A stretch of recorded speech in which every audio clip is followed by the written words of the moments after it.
사도신경으로 신앙 고백하시겠습니다.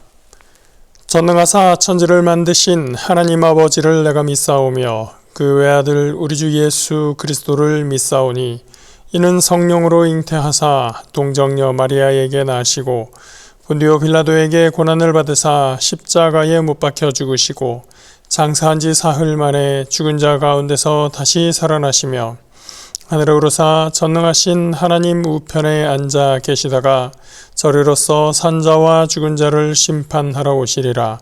성령을 믿사오며 거룩한 공회와 성도와 서로 교통하는 것과 죄를 사하여 주시는 것과 몸이 다시 사는 것과 영원히 사는 것을 믿사옵나이다. 아멘. 함께 보실 말씀은 시편 120편 1절에서 3절까지 말씀입니다. 구약성경 897면에 있습니다. 구약 897페이지 시편 120편 1절에서 3절 말씀입니다. 시편 120편 1절에서 3절입니다. 내가 환난 중에 야훼께 부르짖었더니 내게 응답하셨도다. 야훼여 거짓된 입술과 속이는 혀에서 내 생명을 건져 주소서. 너 속이는 혀여 무엇을 내게 주며 무엇을 내게 더할꼬. 아멘. 시편 120편을 보시면 성전에 올라가는 노래라는 표제가 붙어 있습니다. 그 뒤를 계속해서 쭉 보시면 134편까지 이 똑같은 표제가 붙어 있습니다. 모두 15편의 시가 연속으로 같은 표제를 달고 이 한 곳에 묶여 있는 것이죠. 학자들은 이 성전에 올라간다는 의미가 뭐냐, 이 성전은 무엇이냐를 가지고 많은 의견, 제안을 했습니다. 누가 성전에 언제 올라가느냐라는 얘기인데요. 간단하게 절기에 이스라엘 백성들이 성전에 모이게 되는데 그 예루살렘에 온 사람들이 예배하는 날 성전으로 올라가는 그 길에 부르는 노래다라는 견해가 있을 수 있고요. 또는 예루살렘에서 이제 제사를 드리고 예배를 드리는 한 순서로서 제사장을 따라서 사람들이 제사장을 따라서 성전으로 올라가면서 부르는 노래다라는 그런 견해도 있었습니다. 그리고 아예 멀리서부터 타향에서 예루살렘으로 오는 사람들, 순례자들을 위한 순례자들의 노래다라는 견해도 있었습니다. 이렇게 의견이 분분한 것은 이 15개의 시편을 모은 그 사람, 그 누군가에게 이건 왜 이런 표제를 붙였다라는 얘기를 직접 듣지 않고 그 기록이 남아있지 않기 때문이죠.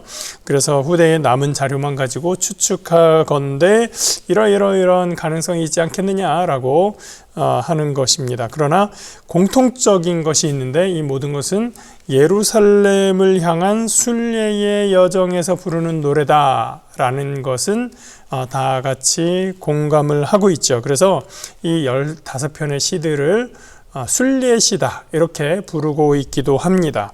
한편 이 순례시들을 보면 각각의 시편들이 인생을 순례자의 순례의 여정에 빗대어서 해석하는 것으로도 볼 수 있습니다. 그래서 이 순례시 15편을 하나하나 각각을 따져보다 보면 그 중에는 탄원시도 있고 감사시도 있고 신뢰시도 있고 여러 가지 시의 형식을 띠면서 인생이라고 하는 그 순례길에서 맞게 되는 다양한 상황에서의 감정 그리고 기도를 보게 됩니다.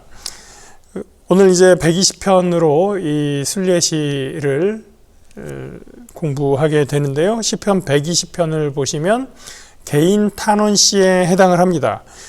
먼저 120편은 하나님에 대한 신뢰를 고백으로 이 시를 시작하고 있습니다. 1절을 볼까요? 내가 환난 중에 야훼께 부르짖었더니 내게 응답하셨도다. 제가 찾아보니까 우리가 이 시간에 새벽 시간에 시편으로 말씀을 나눈 게 작년 5월부터였었습니다. 그래서 오랫동안 벌써 한 7개월 넘게 8개월, 9개월째 이제 들어가게 되는데요. 그동안에 이 시편에 대해서 탄원시의 특징을 이야기했는데, 탄원시는 제일 먼저 야훼여 하면서 하나님을 먼저 부르고, 그리고 나를 도와주소서, 나를 구해주소서라고 하는 간구의 기도가 있습니다. 그 다음에 나의 상황, 현재의 상황을 하나님께 호소하는 내용이 있고, 그 다음에 이러한 탄원, 이러한 탄식의 소리 뒤에 하나님께서 나의 기도를 응답하실 거다라고 하는 신뢰와 찬양의 내용이 따라온다라고 하는 것을 보았었습니다. 그런데 제가 이 120편을 탄원시라고 말씀드렸지만, 시작이 지금 야훼여 나에게 무엇을 주소서, 나의 기도를 들어주소서, 이런 얘기가 아니고 신뢰의 내용으로 시작을 한다고 했죠. 그러면 하나님을 부르는 내용은 어디에 나오나요? 2절에 나옵니다. 2절을 먼저 보면, 야훼여 거짓된 입술과 속이는 혀에서 내 생명을 건져주소서. 이런 형식을 앞에서도 몇 번 본 적이 있었습니다. 신뢰의 고백을 먼저 한 다음에 탄식시의 형식에 따르는 야훼여 나를 도와주소서라고 하는 간구가 뒤에 따라오는 것이죠. 이런 형식을 몇 번 본 적이 있었는데, 오늘도 이렇게 신뢰의 고백을 먼저 한 다음에 하나님께 탄원을 하는 그런 형식으로 갖춰져 있습니다. 이렇게 시인이 신뢰의 고백을 먼저 앞에 보이는 것은 하나님께 탄원의 기도를 드리기에 앞서서 그 기도를 하나님께서 들으시리라는 확신을 내보이는 것이고, 더 나아가서는 하나님 나의 기도를 꼭 들어주셔야만 합니다 라고 하는 간절한 마음의 표현이라고도 볼 수가 있습니다. 시인은 이렇게 1절에서 하나님께 신뢰를 고백하고 있는데요. 그 신뢰는 과거에 하나님께서 나의 기도를 응답하셨던 것에 대한 기억, 회상을 이야기하고 있습니다. 즉, 내가 하나님께서 나의 기도에 응답하실 것이라고 믿는 그 근거는 과거에 하나님께서 나의 기도에 응답하셨기 때문입니다 라고 하는 고백이 되는 것이죠. 그래서 이 회상은 이 시의 이후의 내용과 어떻게 연결이 됩니까? 2절부터 다시 하나님께 간구하는 내용을 한번 봅니다. 야훼여 거짓된 입술과 속이는 혀에서 내 생명을 건져주소서. 1절에서 과거에 내 기도에 응답하신 하나님을 소환함으로써 2절부터 시작되는 현재의 간구에 응답하실 것을 시인은 촉구하고 있는 것입니다. 하나님, 제가 지금 하나님께 구할 것이 있는데, 과거에도 하나님께서 내 기도에 응답하셨던 것처럼 이제도 내 기도에 응답하여 주옵소서. 그러한 의미가 담겨 있는 것이 바로 1절로 시작하는 이 도입 부분인 것이죠. 그래서 1절의 신뢰는 2절 이하의 간구를 들어주실 것이라고 하는 확신으로 이어지는 것입니다. 자, 2절의 간구, 거짓된 입술과 속이는 혀에서 생명을 건져달라고 하는 호소였었는데요. 시편에서 거짓된 입술과 속이는 혀, 이것은 종종 대적들에게서 발견되는, 대적들이 강력하게 이 화자, 말하는 사람, 저자를 공격하는 수단으로서 등장을 합니다. 거짓이라는 것은 생각해보면 세상을 참 각박하게 만듭니다. 우리가 누군가를 믿을 수 없다라고 하는 것은 그와 더 이상 건전한 관계가, 긍정적인 관계가 이어질 수 없다는 것을 의미합니다. 제가 신천지에 대해서 알게 되고 신천지의 피해자들과 대화하면서 신천지와의 싸움에 제가 함께 하면서 다른 어떤 이단 사이비보다 신천지가 가장 이 사회에 해악을 끼친다라고 생각했던 큰 이유가 있는데, 그것은 뭐냐면 이 집단이 자신들의 목표를 달성하기 위해서 그 소속 신도들에게 거짓말하는 것을 가르쳐 줍니다. 그러면서 그 자기들의 하는 이 일이 선한 목적을 이루기 위한 것이기 때문에 거짓말을 선한 도구라고 가르치고 있다는 것이에요.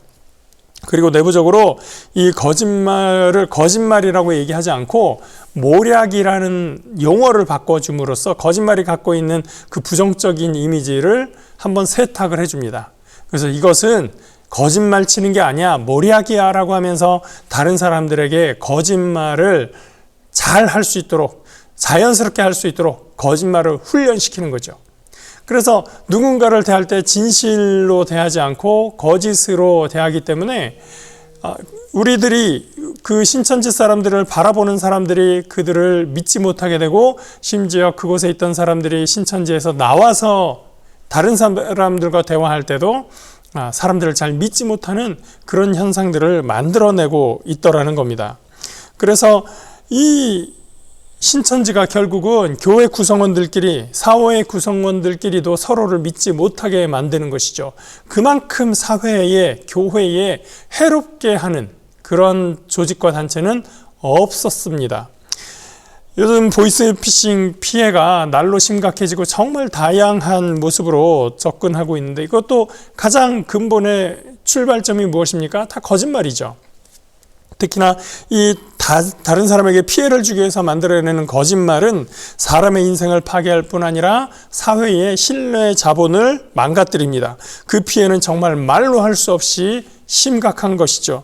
시인은 거짓말 말하는 자들에게 질문합니다. 3절, 너 속이는 자여 무엇을 내게 주며 무엇을 내게 더할꼬? 장사의 날카로운 화살과 로뎀나무 숯불이리로다. 예, 장사꾼 할 때 장사가 아니고 천하장사 할 때 그 장사입니다. 화살의 의미는 설명이 필요 없을 테고, 숯불 중에도 여기에 로뎀나무 숯불이라고 나오는데, 이 로뎀나무로 만든 숯불이 굉장히 오래 타는 습성이 있다고 합니다. 화살과 숯불은 거짓을 뱉어내는 혀에 대한 심판의 도구로서 사용되고 있는 것이죠. 장사의 날카로운 화살, 그리고 로뎀나무 숯불을 속이는 혀에게 준다라고 하는 것, 그것은 그 속이는 혀, 거짓말하는 입, 그들에게 저주가 되는 것입니다. 5절 말씀, 메색에 머물며 게달의 장막 중에 머무는 것이 내게 화로다. 메색과 게달은 이스라엘에서 멀리 떨어진 남쪽 먼 지방의 이름, 그리고 북쪽 먼 지방의 이름이라고 합니다. 그리고 그 지역에 사는 사람들은 굉장히 호전적인 민족들이 살고 있는 지역으로 알려져 있습니다. 시인이 동시에 이스라엘 땅에서 남쪽 끝에 북쪽 끝에 살고 있는 건 아니기 때문에 내가 남쪽 끝에도 지금 살고 있고 북쪽 끝에도 살고 있는 것이 내가 너무나 힘든 일이에요, 화로운 일입니다 라고 하는 것은 아니고, 메색과 게달은 시인의 현재의 삶을, 실제 현재의 현실을 이야기하는 것이라기보다는 멀고 먼 타향이라는 이미지와 함께 적대적인 민족이라고 하는 이미지를 상징으로서 사용하고 있는 것입니다. 나와 친한 사람도 아니고 나에게 적대적인 사람들로 가득 찬 지역에서 살고 있다면 고달픈 것뿐만 아니라 생명의 위험을 느끼기도 할 것입니다. 6절과 7절을 보면 그들과 부대끼는 삶이 어떤 것인지를 말해주고 있습니다. 6절입니다. 내가 화평을 미워하는 자들과 함께 오래 거주하였도다. 나는 화평을 원할지라도 내가 말할 때에 그들은 싸우려 하는도다. 그 사람들은 화평을 미워하는 자들로 묘사됩니다. 어떻게 미워하는가 보니까 나는 화평을 원하여서 좀 가까이 다가갈까, 가까이 지내볼까, 그렇게 다가가면 그들은 적대적으로 대하는 것입니다. 화평이라는 것은 이렇게 한쪽이 원한다고 해서 이루어지는 것이 아니라 상대 쪽도 함께 그 화평을 원하여 손이 맞잡아져야 하는 것이죠. 그런데 메색과 게달은 화평의 의지가 보이지 않습니다. 그들과 화평하지 못하니 마음의 평화, 삶의 평화도 있을 수가 없습니다. 그런 환경 속에서 시인은 오래 거주하였다. 저는 이 오래라는 말이 시인의 처지를 설명하는 데 있어서 굉장히 중대한 의미를 가진 말이라고 봅니다. 우리가 잠깐 아픈 것은 괜찮습니다. 참을 수 있습니다.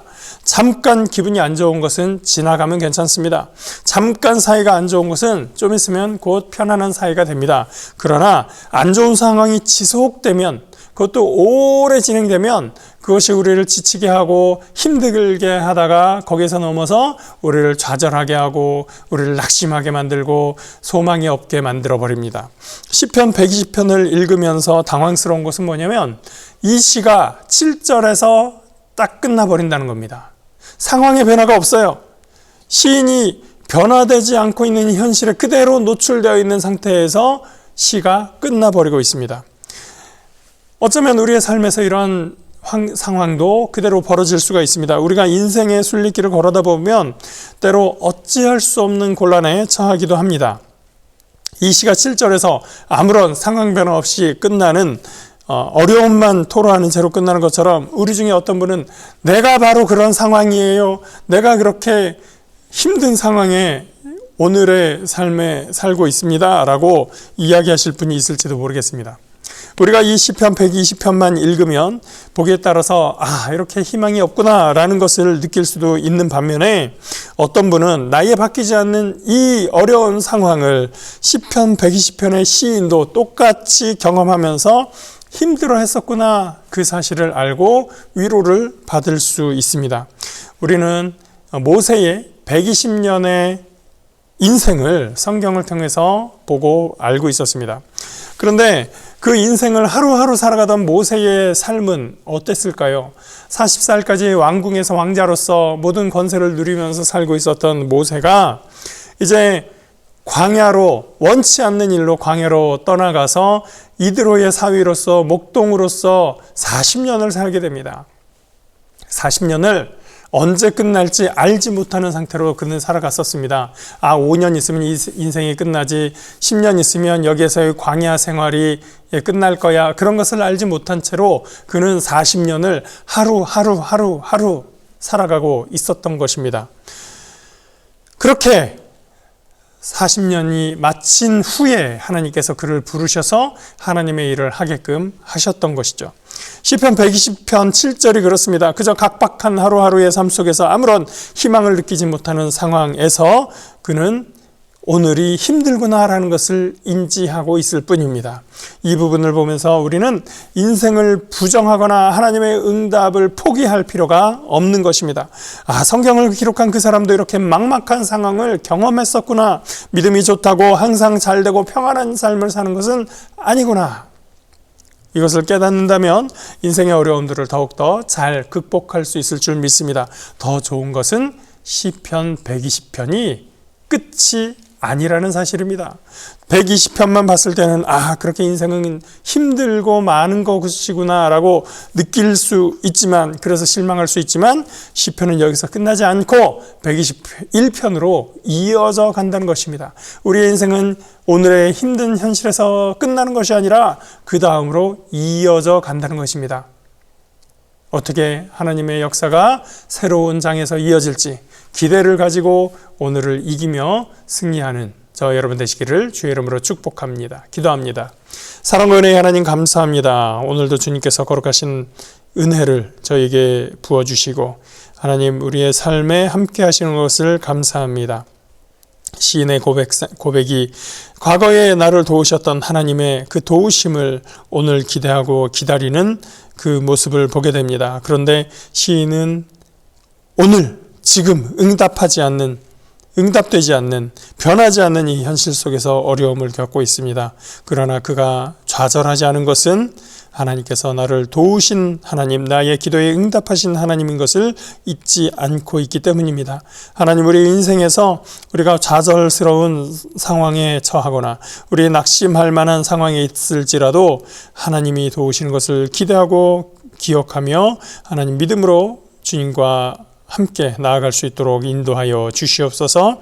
오늘의 현실에 우리가 무릎 꿇지 아니하고 주님을 바라보며 주님을 향한 소망으로 이 땅을 승리할 수 있도록 인도하여 주시옵소서. 감사하옵고 예수 그리스도의 이름으로 기도합니다. 아멘. 하늘에 계신 우리 아버지여, 이름이 거룩히 여김을 받으시오며 나라가 임하시오며 뜻이 하늘에서 이루어진 것 같이 땅에서도 이루어지이다. 오늘 우리에게 일용할 양식을 주시옵고 우리가 우리에게 죄 지은 자를 사하여 준 것 같이 우리 죄를 사하여 주시옵고 우리를 시험에 들게 하지 마시옵고 다만 악에서 구하시옵소서. 나라와 권세와 영광이 아버지께 영원히 있사옵나이다. 아멘.